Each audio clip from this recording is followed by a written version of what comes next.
কোনো শ্রমিককে কোনো মালিক কালা তালিকাভুক্ত করতে পারবে না।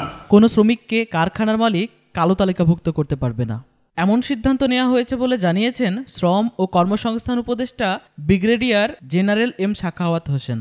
শনিবার বিকেলে সাভারের গেন্ডাবালু মাঠে শহীদদের স্মরণে জুলাই পুনর্জাগরণ 2025 পালন উপলক্ষে আয়োজিত শ্রমিক সমাবেশ আয়োজিত সমাবেশে উপস্থিত হয়ে প্রধান অতিথির বক্তব্যে তিনি একথা বলেন। এ সময় তিনি আরও বলেন, প্রতিটি কারখানায় ট্রেড ইউনিয়ন করার অধিকার রয়েছে, কমপক্ষে 5টি করে ট্রেড করবে।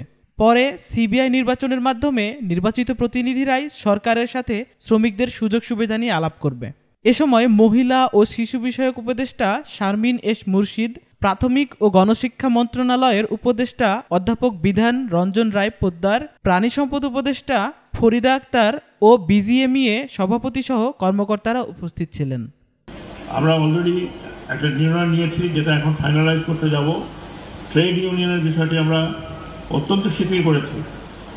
এটা আপনার নেতৃবৃন্দ আপনারা জানেন, ট্রেড ইউনিয়ন এবং কোনো শ্রমিককে কোনো মালিক কালা তালিকাভুক্ত করতে পারবে না, এটারও সিদ্ধান্ত নেওয়া হয়েছে।